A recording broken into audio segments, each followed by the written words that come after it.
கூட்டணி விவகாரத்தில் தடுமாறுகிறாரா எடப்பாடி பழனிசாமி அப்படிங்கிற கேள்வி எழுத்துக்கான காரணம் இருக்கு. திமுகவுக்கு இணையான கட்டமைப்பு பலத்தை கொண்டது தான் அதிமுக, நம்ம எல்லாருக்குமே தெரியும். இப்போது பழனிசாமிக்கு இருக்கக்கூடிய மிகப்பெரிய சவால் அதிமுகவின் கட்டமைப்பை பலப்படுத்துவது, தனக்கு சாதகமாக முழுமையாக பயன்படுத்துவது தான் அவருக்கு இருக்கக்கூடிய மிகப்பெரிய சவால்.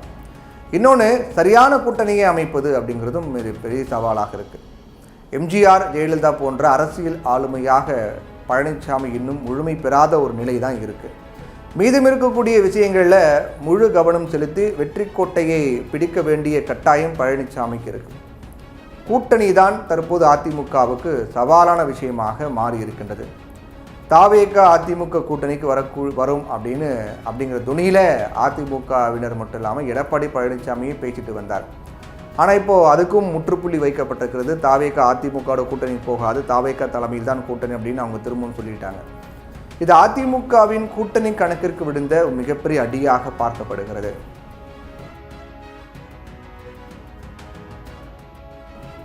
(2021) தேர்தலில் கவனிக்க வேண்டிய முக்கியமான விஷயம் என்ன அப்படின்னா, அதிமுக தலைமையிலான கூட்டணிக்கு பாஜக வந்த பிறகு 50லிருந்து 60 இடங்கள் வேணும் அப்படிங்கிற துணியில் பாஜக பேசி வந்தாங்க. ஆனால் எல்லா நெருக்கடிகளையும் சமாளித்து வெறும் 20 இடங்களை மட்டுமே ஒதுக்கினார் எடப்பாடி பழனிசாமி. அதே போல் பாமகவுக்கு 23 இடங்கள் மட்டுமே ஒதுக்கினார். இது பழனிசாமியினுடைய தன்மையை பறைசாற்றியது. உட்கட்சி பிரச்சனையில் தினகரன், சசிகலா, பன்னீர்செல்வம் தொடங்கி இப்போது செங்கோட்டையன் வரை பலரையும் கட்சி இழந்திருக்கக்கூடிய நிலையில் கட்சியை தன்வசப்படுத்தி தேர்தல் பணியாற்ற வைக்க எல்லா கட்சிக்கு முன்பாக களத்திற்கு சென்று முழுவீச்சில் தேர்தல் பணிகளை முடுக்கிவிட்டார் எடப்பாடி பழனிசாமி. முதல்ல இந்த தேர்தல் பணியை தொடங்கியதே அவர் தான். கொஞ்சம் தயக்கத்தில் இருக்கக்கூடிய கட்சி நிர்வாகிகளையும் தனக்கு சாதகமாக மாற்றும் முனைப்பு காட்டி வரார். அடுத்த 3 மாதங்களுக்கு தொடர்ச்சியாக சுற்றி சுழன்றால் அதிமுக நிர்வாகிகளை முழுமையாக ஆர்வமுடன் பணியாற்ற வைப்பதில் பழனிசாமி ஒரு வெற்றி பெற்று விடுவார் அப்படின்னு தான் பார்க்கலாம். அவ்வளோ தொடர்ந்து ஒரு பணிகளை மேற்கொண்ட பிரச்சார பணிகளை. ஏன்னா மாவட்ட நிர்வாகிகள் முதல் பூத் கமிட்டி நிர்வாகிகள் வரைக்கும் முழு வீச்சில் பணியாற்றினா மட்டும்தான் தேர்தல் வெற்றிகளை ருசிக்க முடியும். ஜெயலலிதா மறைவுக்கு பிறகு நடைபெற்ற 2021 சட்டமன்ற தேர்தலில் பாஜக, பாமக உள்ளிட்ட கட்சிகளோட கூட்டணி வைத்து தேர்தலை சந்தித்தார் பழனிசாமி. அதிமுக நேரடியாக 179 இடங்களில் போட்டியிட்ட போதும் மற்ற உதிரி கட்சிகளை இரட்டை இலை சின்னத்தில் போட்டியிட வைத்து அதிமுகவின் எண்ணிக்கையை 191ஆக உயர்த்தினார். இது திமுகவை விட அதிகம். திமுகவே மொத்தம் 188 இடங்களில் தான் உதயசூரியன் சின்னத்தில் போட்டிக்கிட்டாங்க 2021.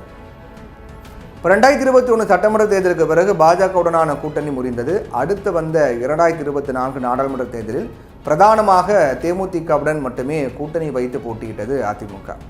பாமக, அமமுக உள்ளிட்ட கட்சிகளோட பாஜக கூட்டணி அமைத்து இப்போது 2026 தேர்தலையொட்டி தற்போது வரை அதிமுக கூட்டணியில் பாஜகவும் தமாகவும் மட்டுமே பிரதான கட்சிகளாக இருக்காங்க. கூட்டணி அமைக்க வாய்ப்புள்ள பாமக மற்றும் தேமுதிக கட்சிகள் இன்னும் அதிமுகவுக்கு பிடி கொடுக்காமல் இருந்து வராங்க. இத்தகைய ஒரு சூழ்நிலையில் தான் திமுகவை வீழ்த்த அடுத்த கூட்டணி ஆயுதத்தை கையில் எடுத்துள்ள அதிமுக கையில் எடுக்கக்கூடிய அந்த ஆயுதமே அதற்கு எதிராக மாறி நிற்கிறது தான். அதுதாங்க என்னன்னு பார்த்தோம் அப்படின்னா, சித்தாந்த எதிரியாக பாஜகவையும் அறிவித்திருக்கக்கூடிய தாவேகா, அரசியல் எதிரி, கொள்கை எதிரி திமுக, பாஜக அப்படின்னு அறிவித்திருக்கக்கூடிய தாவேகா தன் தலைமையில் தான் கூட்டணி அப்படின்னு அறிவித்திருந்தாங்க. இப்படி இருக்கையில் தாவேகாவுக்கு அதிமுக விடுக்கக்கூடிய அழைப்பு என்பது மிகவும் அரிதான வாய்ப்பு அப்படின்னு ஒன்று பார்க்கப்பட்டது. அதுவும் முதல் தேர்தலையே தன்னை விட அதிக பலம் வாய்ந்த ஒரு கட்சியுடன் கூட்டணி அமைக்க தாவேகா எப்படி முற்படும் அப்படிங்கிற கேள்வி எழாமல் இல்லை. கரூர் துயர் சம்பவத்துக்கு முன்பு கூட ஒரு தகவல் இது மாதிரி பரவிட்டிருந்தது கூட்டணி தொடர்பாக. ஆனால் கரூர் சம்பவத்துக்கு பிறகு வெளிப்படையாகவே அதிமுகவுடன் அழைப்பு விடுக்கக்கூடிய நிலை ஏற்பட்டது. 41 உயிர்கள் பறிபோனது தாவேகாவுக்கு ஒரு நெருக்கடியை உருவாக்கி இருக்கக்கூடிய நிலையில் தேர்தல் நேரத்தில் கூட்டணி அழைப்பு அப்படிங்கிறது எடுபடும் அப்படின்னு அதிமுக ஒரு கணக்கு போட்டாங்க. அந்த வகையில் தான் அதிமுகவின் கூட்டங்களில் தாவேகா கொடி பறந்ததும் அந்த கட்சியினுடைய பொதுச் செயலாளர் பழனிசாமியே இது கூட்டணிக்கான பிள்ளையார் சுழி அப்படின்னு சொன்னதும் அரங்கேறியது. அவரோட நின்றிருந்தால் பரவாயில்லை, அதோட ஸ்டாப் பண்ண பரவாயில்ல. அதிமுக அமைச்சர்களும் முன்னாள் அமைச்சர்கள், அதிமுகவுடைய முன்னாள் அமைச்சர்களாக இருந்தவர்களும் வரிந்து கட்டிக்கிட்டு தாவேகாவை கூட்டணிக்கு அழைத்தாங்க. கிட்டத்தட்ட அதிமுகவை காட்டி தாவேகாவுக்கு கூட்டணி வர அழுத்தம் கொடுப்பது போல தான் இருந்தது.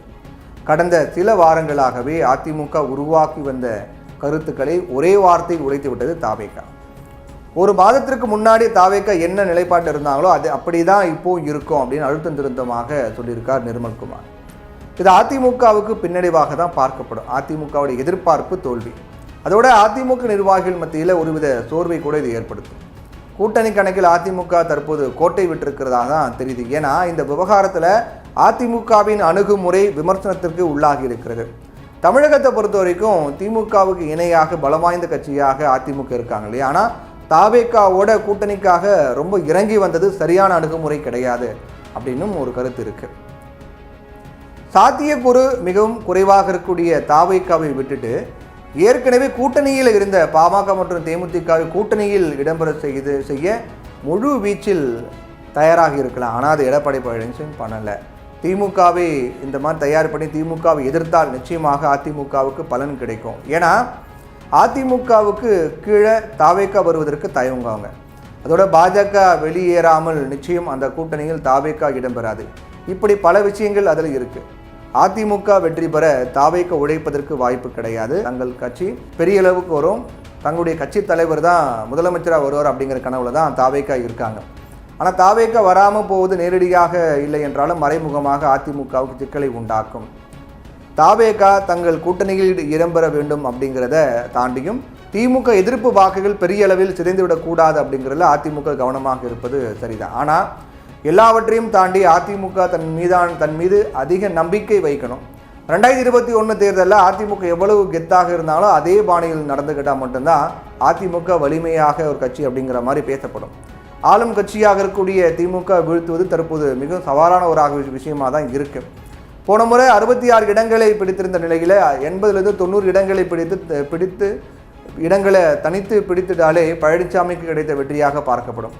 ஆனால் முடிந்த அளவிற்கு கட்சியினரை ஒருங்கிணைத்து முடிந்தவரை கூட்டணியை கட்டி அமைத்து மற்றபடி களத்தில் எதிரில் உள்ள அனைவரையும் பாரபட்சம் பார்க்காமல் எதிர்த்து களமாடுவதுதான் அதிமுகவிற்கு பலனை கொடுக்கும். அது எடப்பாடி பழனிசாமி எந்த அளவுக்கு சாத்தியமாக்க போகிறார் அப்படிங்கிறதையும் நம்ம பொறுத்திருந்தான் பார்க்கணும். திமுகவுக்கு மாற்று அதிமுக தான் அப்படிங்கிறத மக்கள் மன்றத்தில் அவர் நிலைநாட்டி விட்டால் நிச்சயம் அது அதன் எதிர்பார்க்க பலன் கிடைக்கும்.